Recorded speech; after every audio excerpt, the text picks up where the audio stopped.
Welcome to Hear the Word. I'm Brother Tom. His name is Mud. This phrase became very popular after Dr. Samuel Mudd treated the broken ankle of John Wilkes Booth, injured after he assassinated President Abraham Lincoln. The term had actually been used in print 45 years previous. The English slang mud meant dope or dolt. Today, we usually think back to Dr. Mudd, who proclaimed his innocence of conspiracy the rest of his life. He was sentenced to life in prison and sent to Fort Jefferson on a coral island 70 miles west of Key West. He was 31 years old, married, 4 children, living in a new house in southern Maryland at the time of his conviction. In 1867, yellow fever broke out at the prison. Dr. Mudd volunteered to replace the head physician of the prison after he died from the fever. Dr. Mudd, with bitterness, wrote, "Deprived of liberty, banished from home, family, and friends, bound in chains for having exercised a simple act of common humanity, and setting the leg of a man for whose insane act I had no sympathy, but which was in line with my professional calling, it was but natural that resentment and fear should wrangle in my heart." Although bitter, he threw himself into caring for the patients.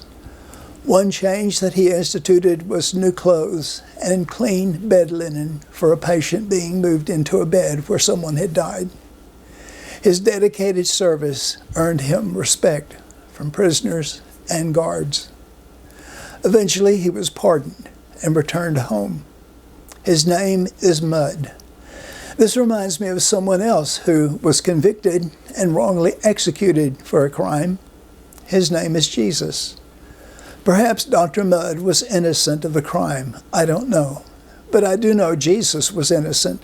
1 Peter 3:18, "For Christ has also once suffered for the sins, the just for the unjust, that he might bring us to God, being put to death in the flesh, but quickened by the Spirit."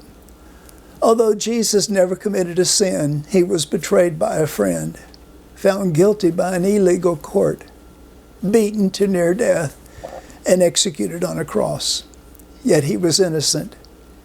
He could have called thousands of angels to rescue him. Matthew 26:53, "Thinkest thou that I cannot pray to my Father, and he will send presently, give me more than 12 legions of angels?" An army of angels were at battle stations, ready to sweep in and rescue their Creator. Perplexed, they watched him die. Dr. Mudd put aside his personal resentment and served as many sick men as he could. Jesus put aside his righteousness so he could pay the penalty for my sin, for your sin. His name became Mudd. His death and resurrection brought our liberty if we will hear, believe, repent, and call out to him, asking him to save us.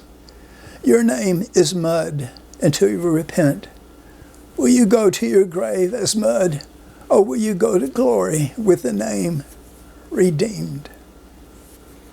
Blessings to you till next time. Bye for now.